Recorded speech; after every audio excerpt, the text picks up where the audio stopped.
Class, I hope you're doing well. Today is Wednesday. I decided to delay the weekly video this week. I hadn't gotten many questions. I hadn't gotten any questions actually. And so I said, you know what, I'm not gonna add another thing to do. And then today I was thinking, I was like, well, let me touch base on the historical presentation. But first, I just wanted to share a couple of things. First of all, the literature reviews, got them in. Excited about taking a look at them and seeing all the great work. Turnaround time on assignments is typically a week, so a week from the time that you do it. Nonetheless, I'm thinking right now that these came in on Sunday, so I'm hoping to turn them around by next Wednesday. This is a larger assignment. I want to make sure that I pay attention to detail.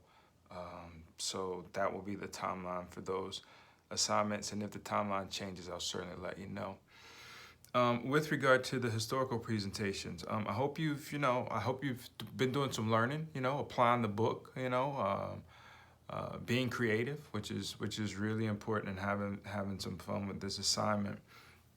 And so I'm not going to go over the entire piece, but I just wanted to revisit some of the submit the deliverable. Number 3, the final presentation. I think it's always good to hear some reminders, right? So one of the things that's going to be really important for me is creativity, right? And that's not creativity. You've got to say, well, that was our creative piece. It's creativity that says, whoa, that was creative. That's important. The next piece is that it should be engaging, professional, and clear. Absolutely. Up top, it says that it is recommended that each member be a part of the presentation. Okay, so that doesn't mean that everybody has to be on camera. The presentation should be no more than 5 minutes in length, and that is going to be, that's a hard stop there, 5 minutes. Again, all group members should contribute to the presentations, and they should be accessible via link or post.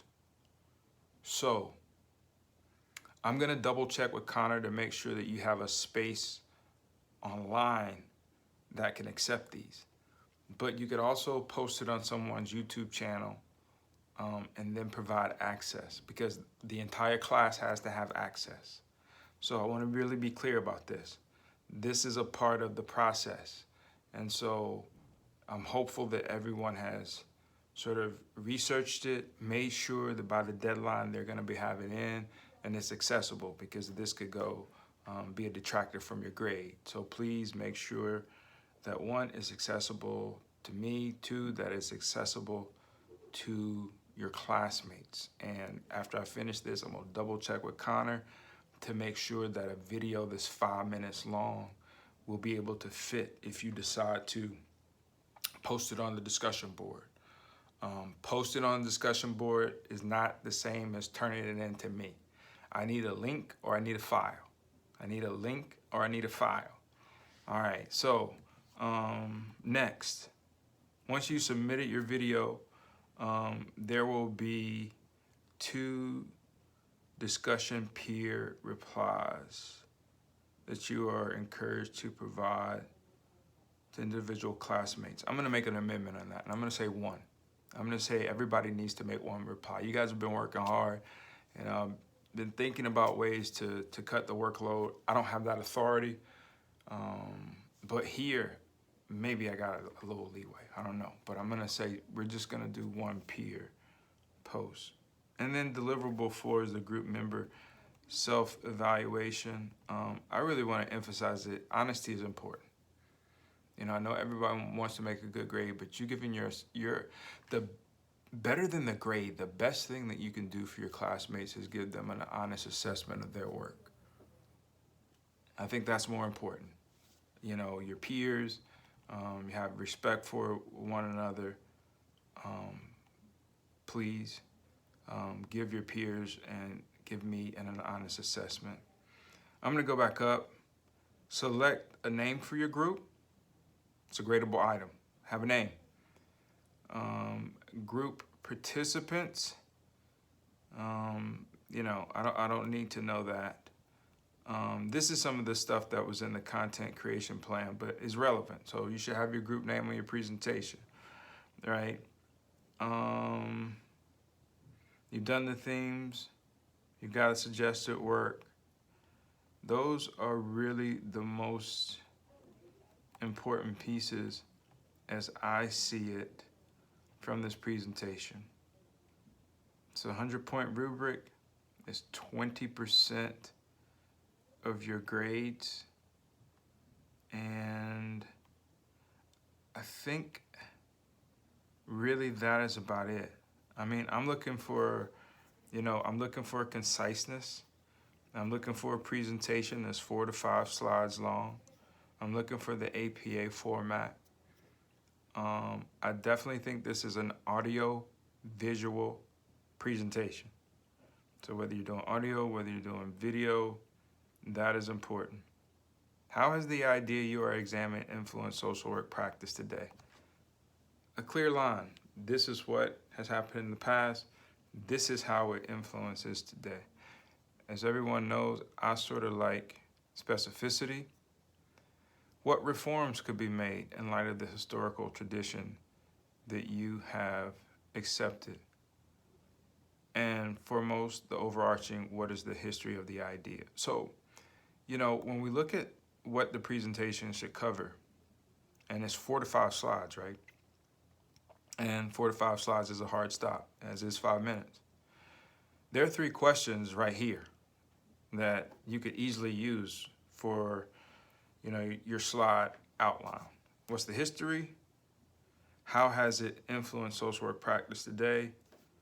And what reforms could be made in light of the historical tradition you have selected? So those are the things that I'm hoping to be clear. And again, I'm very hopeful that you're not reading slides, right? I'll read the slide content, but I'll also be listening. And by doing those 2 things differently, that gives you a little bit more bandwidth to communicate your story. So if you have any questions, please get them to me. I would say by tomorrow morning. And if necessary, I'll turn around another video Friday. Let me close by saying this. I know this class is a lot of work. I know this program is a lot of work. But one of the things that I've been thinking about, because I had to undergo a lot of change when I came to George Mason. I'm so blessed to be here. I had to change a lot of things to fit my life around my job to get it done. But I also remember, as I've been receiving some of the emails, I also remember, when I was in graduate school, and it was tough because we had to go to the library to get our articles. We didn't have Zoom. We had to show up and in the same place at the same time and meet. And the workload was pretty much the same. More tests. I definitely remember more tests, no books, sitting in the classroom taking tests. And it's a different time, and I understand that. But what I hope that you remember is, one, that this program is not about a grade. It's about becoming a good social worker. And it's hard to be a good social worker. And I think keeping your eyes on that prize is important because, one, you got people out there who are going to be dependent on you. Rain, shine, flood, hurricane, tsunami, they're going to be dependent on you. 2, I also want you to think about, the reality that you're going to be out competing in the marketplace. So you're going to be competing against the graduates from University of Maryland, University of North Carolina, University of Michigan, Ohio State. And so, you want to make sure that you're going about it in a way that prepares you to compete with the best of the best. And lastly, and I think what's most important, is something that I've been doing as a practitioner.